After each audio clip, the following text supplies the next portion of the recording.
Hey Evan, it's Evan. I just want to talk about, I know. It's time to talk about self-worth.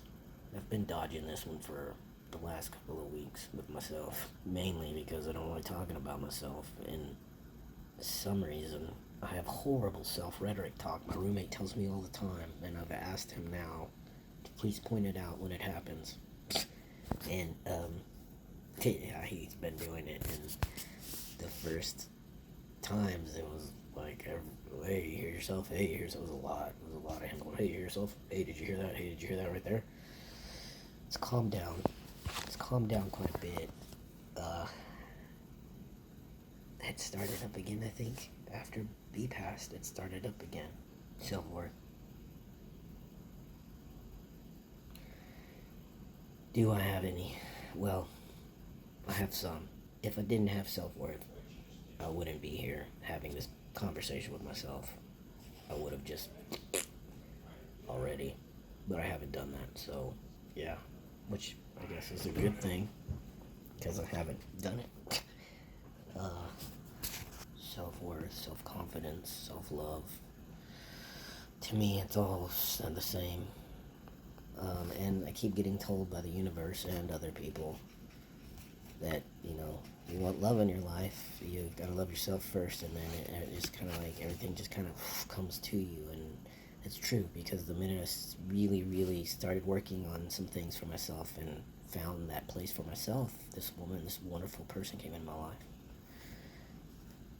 And like I've said before, unfortunately for me and other people that knew her and her family, she died. She croaked suddenly, unexpectedly. It sucks. Grief is a bitch. I still am grieving. It's been 3 months, and it just keeps coming back around. So I'm not going to make another video about grief because it sucks. It just sucks. It's just freaking poo-poo.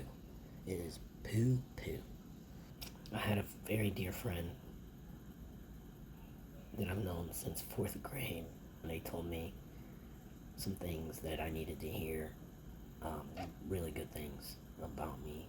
It's interesting, like the day that B died, she reached out to me, and I hadn't spoken to her in years. We had been friends on Facebook and keeping up with each other through that, but yeah, she told me a lot of stuff that I needed to hear about self-worth and self-confidence. Things that are true, things that I, for some reason, struggle to believe. I'm learning gradually that these things are true for myself. I'm worthy of all the good things that have come into my life. I should try harder to, well, not try harder, but learn to come from a place of gratitude. And that's been a struggle for me because most of my life, in my opinion, has just been one plate of shit after the other. And I have trauma from my childhood, so therefore my memories of my life are very blurry and very hazy, because they were not very good memories. And so I guess I've just suppressed them. I have some good memories. Most of my good memories are from when I was very young and my parents were still married. And they divorced when I was 7. And then I dealt with my mother and her husband until I was 18 and went into the military. And that was a mistake too. Not really. No, never mind. We won't get into that. However, self-worth and self-love is a tough subject for me. Rhetoric, false narratives, and believing them, and realizing they're not true. Because they were told to me by people that didn't care for me, didn't love me, didn't get to know me, didn't care to get to know me or want to get to know me, and didn't understand me, so they just thought I was weird and dismissed me. And that just added to the feeling of, oh, well, my parents divorced, it must have been my fault, which it wasn't. No one explained to me, well, my mother not explaining to me for 2 days where my dad was, and finally just spewed it out at me. It was just a lot of crap, And then I met B, and it was like she took this spotlight and just went, here, I'll do it right here because I got a light right by me. I was like, yo, Evan, check it out, dude. All those things that you think you don't have or are worthy of, guess what? They're inside you. Yeah. So, yeah, facts. Then my girl didn't deal with anything but facts. She didn't play around when it came to information. She found the facts and then based her arguments or her opinions or her views on facts. So you couldn't get around anything with her. It's all facts. This is how thoughtful and selfless and how much she loved me, which shows me that I'm worthy of love and deserve it of love. For Valentine's Day, she got me a star in the constellation of Scorpio, which is my constellation. She got a star named after my late father.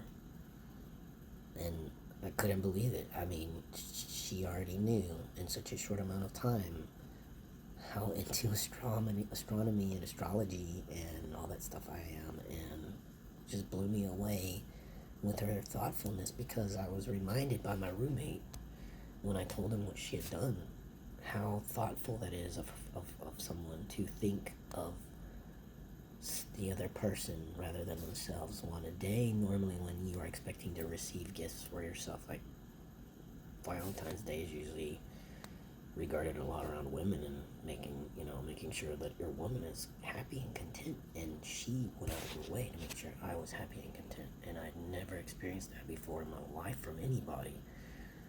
No, well, I mean, other than my dad, he showed me that he cared about me and supported me in his own ways, as a dad would do, a good father would do, or supporting or loving parent would do. He had unconditional love for me. She was the same. The only difference was she and I were attracted to each other and we were intimate. And so, with that being said, I'm finding out I am worthy and deserving of love for myself. Interesting, self-care. Self-care is a new thing for me. What do I do for self-care? Well, meditate. Try to get enough sleep. Try to do something I know I will enjoy for the day. I'm kind of an introvert, so I like to spend a lot of time alone. I try to be thankful, even when I feel the world is handing me a plate of shit. I'm trying to figure out ways to say thank you. Apparently that's part of learning worthiness, I guess. I don't know. Self-worthiness. Being thankful. I don't know how that ties into each other. What are you told? Love yourself, Evan. Love yourself. Try and figure out a way to love yourself if you haven't already figured that one out. I think you have. I see little things here and there, so I feel that we've been finding out we've been worthy this entire time. We just believed the crap that someone else put down our brain, and we're finding that we can take it out and put in a new one, put in a new program, put in a new story, one that's yours, one that's not told by somebody else. We're gonna erase the bad tapes in our head and put good memories in there. That's what she used to tell me. I miss her. I miss you. B, I miss you. And remember, you're worthy. You're worthy of good things. Very worthy and deserving of good things. Okay, don't let anyone tell you anything else. You are very worthy and deserving of good things. Every person is. Some people could argue that fact, however.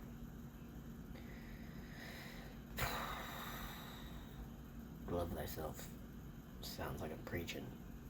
And it seems to me like you're on the right track. That's what you keep getting told by people. And the universe keeps showing you that. So believe it, trust yourself, and know that you are worthy and deserving of all good things in the world. It is true. Alright. Love yourself, Evan. Take care of yourself. Do the self-care. And we'll see you next time. Bye.